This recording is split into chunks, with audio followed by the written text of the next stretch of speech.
thinking about putting on 59 world championships between the Olympics and Paralympics over basically a 6-week window will keep anybody up at night, I would say. But we have an amazing team on it that's growing by the day, and totally confident, but still thinking about it a lot. Hello and welcome to this week's episode of SBJ's On Stage. I'm your host, Taylor Bloom, and today we're taking you inside the business of the Los Angeles 2028 Olympic and Paralympic Games. This conversation features John Slusher, CEO of the U.S. Olympic and Paralympic Properties, the organization responsible for driving commercial partnerships and revenue for LA28. Slusher, who spent more than 2 decades at Nike helping lead its global sports marketing operation, sat down with SBJ's Terry Lefton on September 17th, 2025 at the Axis Drive conference in Los Angeles to discuss how LA28 is reshaping the Olympic business model. From redefining sponsorship and athlete marketing to aligning brands around purpose, culture, and innovation, this is a rare look at how one of the world's most recognized brands is preparing for one of sport's most iconic moments. Let's go on stage. John, no pressure here just because the most successful Olympics of all time were in this town, right? No pressure at all. Exactly. Well, that's why we're here. Joking aside, it's exciting to be here. I grew up in Los Angeles, I think you know, and putting on what we're sure to be the greatest games, and we always talk about the biggest event in the history of the world and the best event in the history of the world, and in such an amazing city like LA. So super exciting opportunity, which is why myself and so many of us are here doing this. You tell me, I didn't ask him about this, but I have a memory that you were involved in the Olympics that were the last ones that were here, right? I was. Actually, there's a couple ones there. I carried the torch in '84 up in Palos Verdes.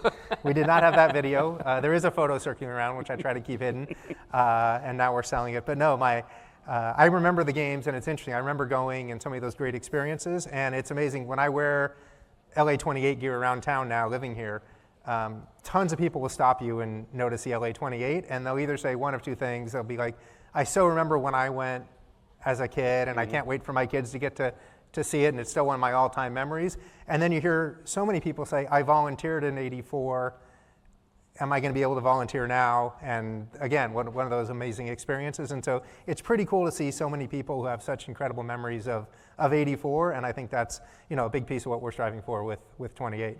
You will notice John is still wearing the same shoe brand, but he assures me that red, white, and blue, though. He's adopted Ralph Lauren, another licensee. I have the Ralph jacket on, so I'm learning.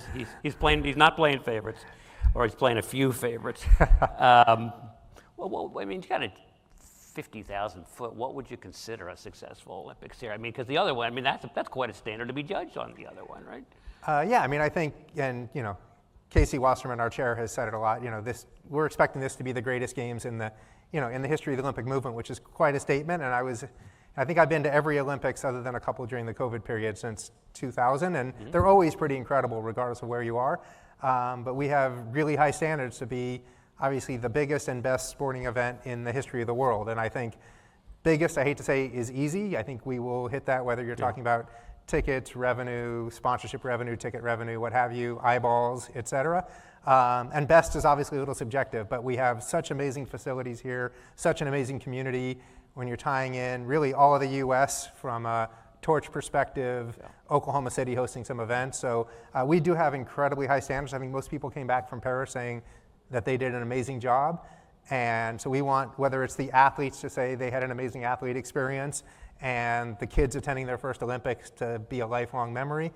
So there's a million things that go into it, but our absolute goal is, the greatest, I would say, event, not just Olympics, in the history of the world, if you will. Someone was saying that about World Cup this morning. I'm just saying. That's all right. Just saying. Biggest challenge so far?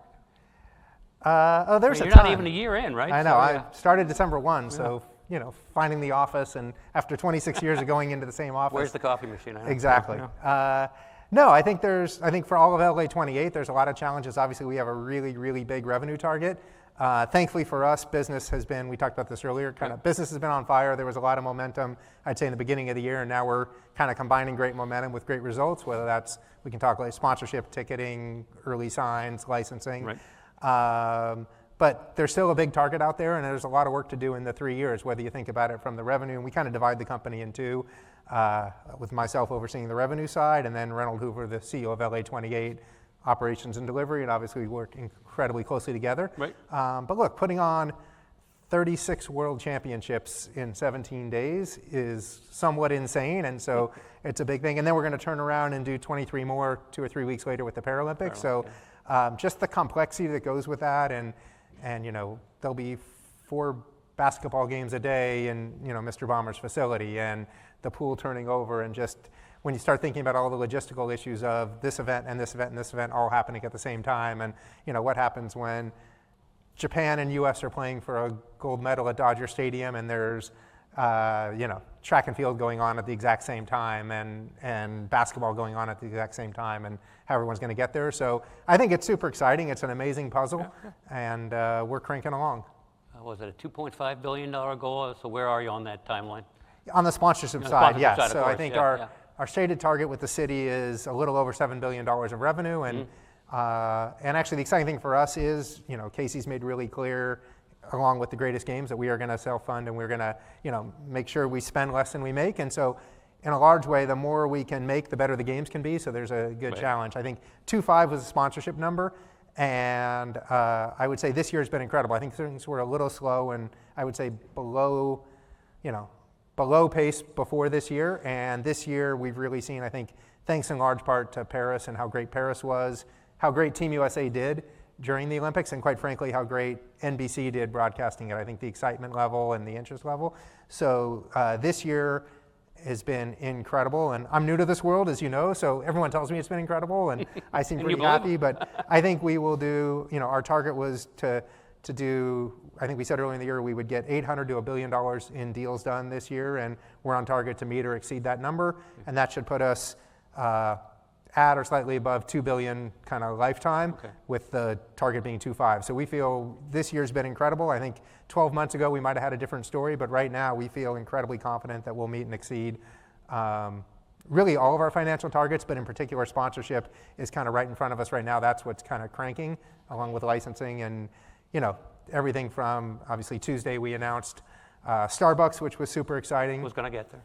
I can't help myself, but exciting both from, look, dollars help drive the games, and I don't want to be shy about it, so that's super important. But they're going to be such an incredible activation partner. Going to get there too. In talking to their CEO, their CMO, the ideas they had about how they can activate this and why they want to do this is incredibly exciting, and what they can bring to the athletes and to the fans and everything like that. And you see similar things from Honda, et cetera. Well, let me take that on, because I'm old enough to remember well when Starbucks would rather serve instant coffee than buy a TV commercial or buy a sponsorship. So tell me about how you romance them and what they want to do. Yeah, I'm not sure anyone would use romance with me, but I appreciate it. I'm still getting used to selling. No, but I think, joking aside, I actually have a funny story on that one. When I agreed to come on board with LA28, it was about 2 months before I actually started, but I said, hey, can you get me a bunch of materials so I can learn? And I probably had 2 or 3 binders this thick with everything, and there were some sales pitches in there to help me learn what do we do. And one of the first things I looked at was a draft pitch for Starbucks. And I remember looking at it being like, holy smokes, like I can't imagine a better partnership and anything that aligns more. And so I was at one of our initial meetings, and their CMO was there, their CEO Brian Nickel were there, and we went through talking about, really, NBC does a great job talking about the delivery and what they can do, but talking about some of our activation ideas, knowing that they will have a lot more. But when you start thinking about all the different activation ideas that they can do, whether it's during the torch run, during the actual Olympics, during the Paralympics, during Milan, and then even, and this is something I've been learning, from a Nike perspective, was always what about the consumer, what about the consumer?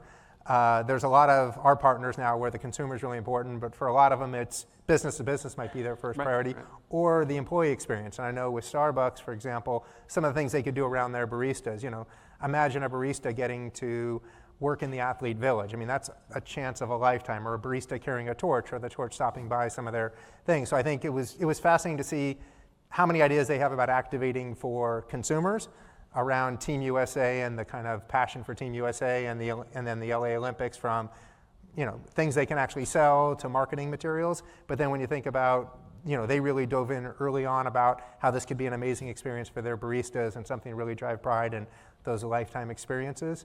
So I thought it was really cool to start seeing how different partners see things. Yeah. Is the concept there them wrapping themselves around the flag? Was that what it is? Or I hope to ask them someday, but I'm asking you. Yeah, I'm always very careful Yeah, I to know. speak for anybody. I think my wife's taught me that lesson well. But I would say absolutely. I think there is the Team USA, and that I think also community. They're such a big part of the community everywhere they are. 17,000 stores in the country. Yeah. Yeah. And we talk about, LA28 being America's games happening here in Los Angeles and in Oklahoma City. So I think there's a bit of, Team USA, and look, Sarah Hirschland has said this a lot, and I think it's great about how, all of our partners really help our athletes do what they can do, whether it's from work experiences, which I'm sure Starbucks is going to do, to the dollars that come in. A lot of them flow right back to helping them train and do things. So I think there is that supporting Team USA, but there's also LA28. I think they realized, back to what we would say, it's going to be the biggest sporting event in the history of the world, and I think they're really excited to be a part of it. Think about their mugs, think about what they can do with their cups, think about the athlete village and 15,000 athletes getting to experience Starbucks, and really them helping athletes perform at a high level, which we always did at Nike, but I think Starbucks thinks they can help in their own way as well. So I think there's just a ton of opportunities for them to get around both Team USA and the games in general. God forbid I might see Olympic beans and Olympic drinks. Hopefully we'll see a lot of stuff. How's that? It's just, I'm so antithetical to what I got used to with Starbucks over the years. This is a complete reversal, but if it's going to be any property, I think it's going to be yours. I will say, I think we are one of their first, major endorsement deals of this nature. Yeah, I mean, they've done a little bit of locals, but I don't. And I would say from the first meeting we had, there was just mutual excitement about how we could help each other, and probably one of the easier deals actually that I've seen since I've been here, as far as just kind of excitement from day one. Never been done before is always interesting. Your other deal, I probably would not be allowed off the stage without mentioning, so please talk to me about your ticketing deal. Yeah, so super exciting. We announced it this morning. Terry told us to hold all press until we were up on stage, and somehow that didn't work. Didn't work? Imagine that. But no, so Access and Eventum, obviously big partners of SBJ, but super exciting. They've been known as our ticketing partner for a while, but today we announced that they're also big sponsors of ours. So I think that's super exciting. We're super appreciative of them. Obviously, from a delivery standpoint, their expertise and platforms are going to be integral for us delivering an amazing consumer experience. And then having them on as a sponsor and a partner is also really exciting for us. And then we also announced that they're going to be our preferred secondary ticket partner. So we are doing a ton of work with them right now. And again, a lot of that's been out, but having them as a partner, I think we're seeing that from a lot of our partners, which is we have a lot of delivery partners that are going to be crucial for us putting on a great games, but they also, I think, appreciate the benefit of telling the world, quite frankly, especially the US, that if they can deliver for LA28, imagine what they can do for any other business or something like that. And so for us, it's great when there's a partner who, quite frankly, we need to help deliver our games, and they think enough of our property that, they want to go above and beyond and, tell the world they're doing it. And we're really seeing that across the board from, our top founding level partners to other levels, and then down to kind of much smaller places where, folks are going to be integral to what we're doing, but it's crucial for them to say, if we could deliver this for, the LA Games, imagine, what we could do for you, kind of thing. You mentioned it already, and a lot of people asked me about it when you took the job, which is going from a guy with one of the largest budgets, outside of probably beer and soda, to a guy asking for budgets. So you mentioned a little bit about it already, but tell me about that transition. Yeah, I know. Everyone gave me a hard time, yourself included. I think Abe may be sitting over there is like, John's never sold anything in his life. What are him and Casey thinking about?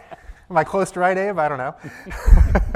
But joking aside, in some ways it's been a huge transition. I think some of my team is out here and they'll tell you they had to educate me a lot. And I thought Nike had a lot of acronyms, and holy smokes, does LA28 have a lot? The really hard one, by the way, is when it's the same acronym and it means something different, which I'm still messing up. But no, so I had a ton to learn, but I will say on the selling side, in some ways it wasn't that big a shift, and I've kind of joked about it, but I mean it. I think, one, being on the other side of the table for 26 years has been incredibly helpful. I know, I've seen what partners like an Adam Silver could deliver for us and how that made us feel, and how when partners weren't treating us the right way, how that felt and what people did that we liked and what we didn't do. So I think that was super helpful. Okay. But also I think it's, I know everyone kind of jokes about not selling. It's not like when you're Nike, you're just walking into the NBA or the NFL or, Maverick Carter and Rich Paul and saying, oh, here's our check, come sign with us, right? You're always, I think you can call it selling. So at Nike, we were selling morning, noon, and night about why we were the right brand to help that athlete achieve what they wanted to achieve on and off, the court, field, what have you. But I think really on any of these, well, people like to tell you about buying and selling, and I get there's a difference on the budget. I do think a huge part of it is you're trying to form that partnership that works for both sides. I mean, we're dealing with sophisticated partners across the board. It's not like we're walking in and gonna hoodwink them into doing some stupid thing. And so I think it's really more about both sides talking and working together to figure out, is this a good match and how does this make sense? Because if it doesn't make sense for them, it's going to be a lot of wasted time for us because they're not going to end up doing it. We're dealing with very sophisticated parties, and I would say the same thing at Nike. Yeah. Yes, we were selling, but it was more about that partnership and that relationship and making sure, can you figure out a way that it's a win-win? Because if it's not, somebody else probably will figure it out it's a win-win. And I think it's probably, I know you were half joking, but it's a little naive to think you're selling people. I think while we are, you're dealing with sophisticated parties who, it's really about finding is there a right fit and a right mix and all those kinds of pieces. And I think relationships a big part of that. In many cases, it's the same people, right? Yeah, like On Location, we announced also that On Location is obviously providing our hospitality and a lot of our high-end experiences. And so while selling tickets is new for me, I was good at giving them away when I had our sponsor packages at Nike. And so I had known the On Location folks forever. I think I did an NHL deal with Ed Horn 20-something years ago. But while that may be new, been dealing with Mark Shapiro and Ari at part of William Morris for 20 years and countless deals and meetings. And so a lot of the same people, maybe it's, dealing with, we had our same breakfast that I always have with Mark and Ari at Super Bowl, except now we're talking about hospitality and tickets and amazing experiences as opposed to, a Serena Williams or a different tennis player, and really across the board. I think Kevin Demoff, you said, was here earlier, and I've dealt with him and Stan Kroenke for years, and now I'm just dealing with him in a different context. So it's been shocking just across the board how many of those, including my current boss. Yeah, there you go. A lot of talk here, including on this stage yesterday with Ed Horn, among others, about the unbelievable demand for high-level hospitality. How much of that are you expecting to be out there? It's almost like it's an arm. I think it is an arm. Not almost. It's an arms race. You can't almost. There's no limit to the amount you can supply. There's almost no limit to what you can charge. How much more premium inventory do you expect to be pushing out there than? Well, you don't have a relative comparison, but. I mean, I hope you're right on the pricing because then I don't have to be as nervous about hitting our numbers. I wouldn't. I'm telling you. No, I mean, look, On Location's amazing at what they do, and so they're a great partner in this for us. And we are super excited about the high-end market, if you will. Yep. I think it's, again, about, I heard people, meeting consumers where they are and figuring out what they want. And that can be a super high-end package. It could be a more medium-level package. But we're going to try to have stuff for everybody on both ticketing and on the high-end side. So we think there's going to be huge demand, especially here in Los Angeles, for that. We're also going to have a really wide range of products with On Location. They've got so much experience, and obviously dealing with the World Cup, the Super Bowls, and everything, that different packages for different people, which is a similar philosophy we're going to have on the ticketing side with different options for different people. But we absolutely, look, it's a huge number in our line item, if you will, and we think there's going to be, unbelievable demand. Again, it's a once-in-a-lifetime experience, and there's a lot of folks who want that benefit of that higher level experience, whatever that may be. So we hope you're right, and we do think LA in particular is an amazing place for that. I think both given, the Olympics once in a lifetime in Los Angeles, but also the unbelievable venues we have. I think one of the big advantages we have here in Los Angeles is, so many state-of-the-art venues with hundreds of suites and built-in hospitality areas that are super high-end, don't require us to do a lot of work. The no permanent build games is what we've been talking about, but I think that really translates on the hospitality side. Okay. Certainly one of the biggest revelations was your ability to now put corporate names on buildings. We'll talk about that in a second, but before, how long was that process? Because I talked to a lot of people that told me that would never happen. So, okay, now it's happened. How long was that being baked? Yeah, never say never, and it was definitely something that talked about with me the day I walked in the door. So I've been working on it since December 1, if you will, and the team's been working on it for a long time prior to that. So again, it's a major shift for the IOC, but I think to their credit, they didn't want to go in there lightly, and commercialism is a big deal for them. But I think they were great in listening to us, and a lot of it is, it's a great test here in the United States where it is really ingrained in the culture here, and it's almost weird not to have it, if you will. And quite frankly, we also talked about the economic impact, and they appreciate that we do have, the better we can do economically, the better games we can put on, and that's incredibly important for everyone. So I think that really resonated with them. And I think the last one is they realized it was really important to their partners. So I think a ton of the top partners, which obviously IOC cares deeply about, and I think that resonated from the partners that they think it's a great opportunity for them to help further leverage their brand.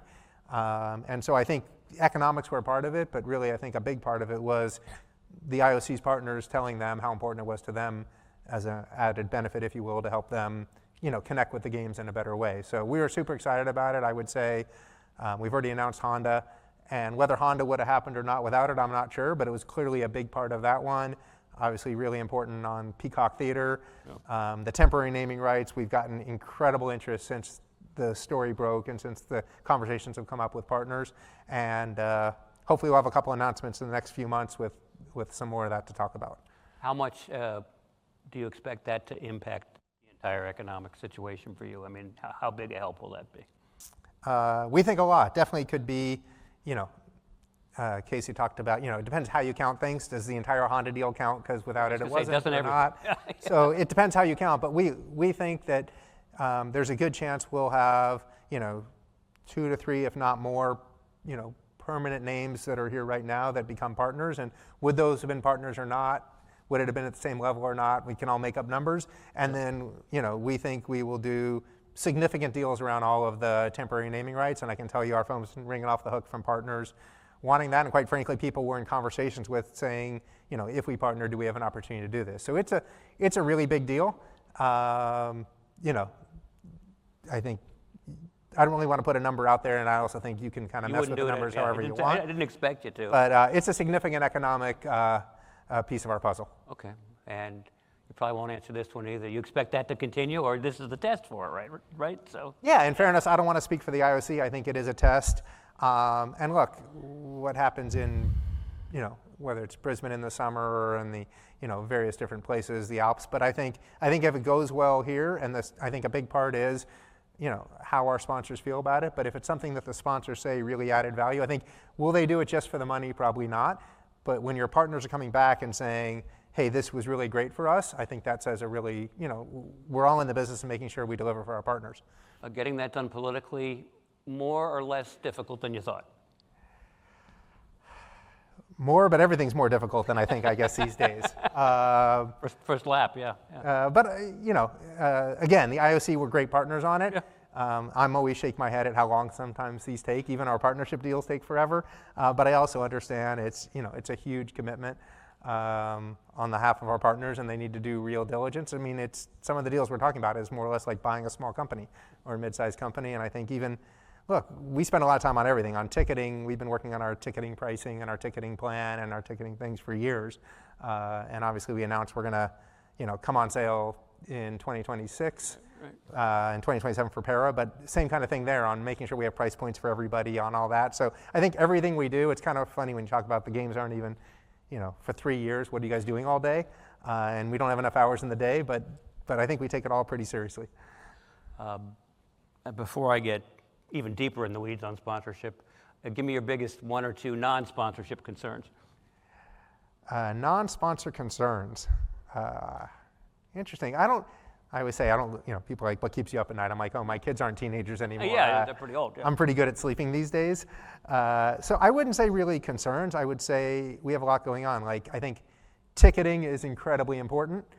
Like in general, hitting our numbers is really important. But I think on ticketing, you have both. It's a huge part of our financial puzzle, probably bigger than sponsorship at the end of the day. And so I think ticketing going well, and we have an amazing ticketing team and working with Access, Eventum, some of our other partners. On Location's a huge part of that. And so I have incredible confidence in our partners and our team to deliver. But I think it's such an important part of the puzzle. That's definitely something that we focus on. I think both economically, but also in making sure that we deliver for the local community. So we're going to go through a lot of, I think it was announced this morning, we're going to have $28 tickets to literally every sporting event. So it's one thing to say $28 tickets and it's at a smaller event in the first round, but every single sporting event will have $28 tickets and not just a few. We're going to have a large number of them. And we're going to do a lot of things in our registration and pre-sales to make sure the local community has access to tickets. And again, that thing I talked about is, you walk around and people say, I went as a kid, and making sure that basically our goal is that every kid in Los Angeles has an opportunity to attend the game. So we'll have a lot more information coming out, I think November and then into January. Okay. But I think on the ticketing side, we put a lot of time and effort. So the money is one thing, but also making sure that it's really something that, all of Los Angeles and Oklahoma City, but really the country, regardless of where you are in the economic, part of the city, part of the country, and all these neighborhoods, making sure that we really have something that is easily accessible to everybody and a range. And we know there's going to be, some folks that money is no limit and they want to sit courtside at the gold medal match or the women's 100 right at the finish. But even at the 100-meter finals, we're going to make sure we have $28 tickets and pre-sale opportunities to make sure that the community at large here in Los Angeles can experience that, and it's not just for the select few. So I think we're really excited, and that's probably the biggest one, I would say. And then on the other side, we work incredibly hard on the revenue side back with the delivery team.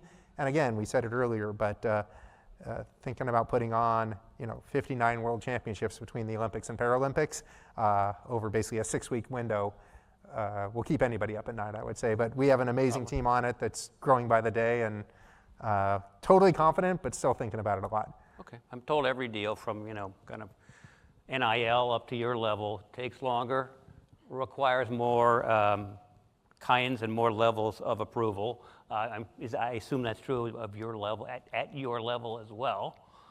Yeah, I would say it's splitting. Look, when you're talking to companies about $50, $75, $100 million sponsorship deals, it's a huge investment, and they need to make sure it works at the right level and gets right sign-off.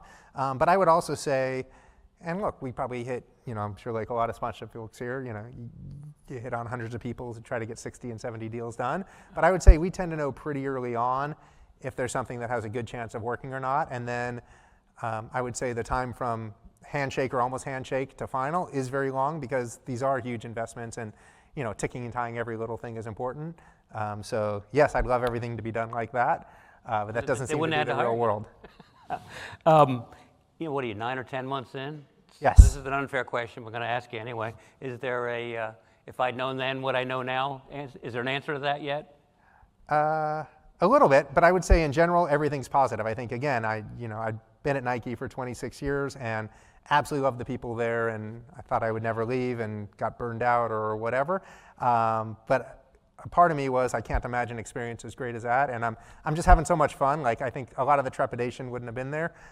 We joked, working for Casey Wasserman has been amazing, but we always joked he's been a good friend, and on the other side of the table from me, you never know when you're working for someone. But I'd say across the board, I have an incredible team, and I think the two biggest things I didn't realize probably were just how great the team at LA28 is, both on the commercial side but overall. But it really is, not that we don't disagree on things, but everyone working together for this incredible goal of putting on, again, the greatest sporting event in the history of the world. So I think the kind of common, we're all in this together and let's make sure we crush this thing, is pretty refreshing and cool to see. And then I will say, I think I told you, I've been doing 10 international trips a year for the last 20 years, cutting that down to about 2. That's good. I still have wrinkles under my eyes, but a lot fewer. So that's been awful nice. You know what? The other transition I should have noted and I didn't was you're going from a for-profit to a not-for-profit, and I think that's a different culture all around, right?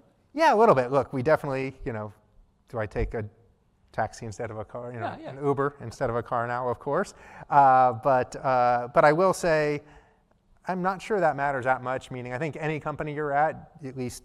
For me, you want to succeed, you want to do a great job, you want your company to succeed, and so I'm sure there are differences, nonprofit, profit, but I think at Nike, we were all about winning and doing a great job and delivering, and Nike, we're delivering for our shareholders and our athletes, and now we're delivering for our athletes, and quite frankly, the citizens of Los Angeles that we're here kind of supporting. So in some ways, yes, it's different, but I do think I go back to, I think for most of us in this room, like, you want to do a great job at whatever you're doing, and that's kind of where the focus is. Good deal. Well, we're on zeros, so please thank John for showing up.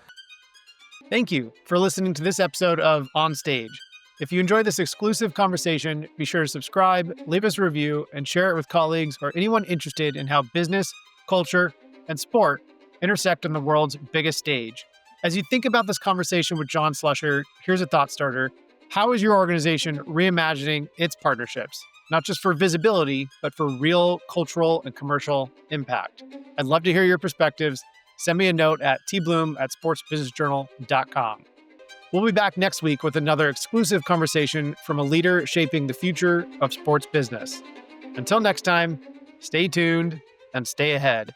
This is On Stage.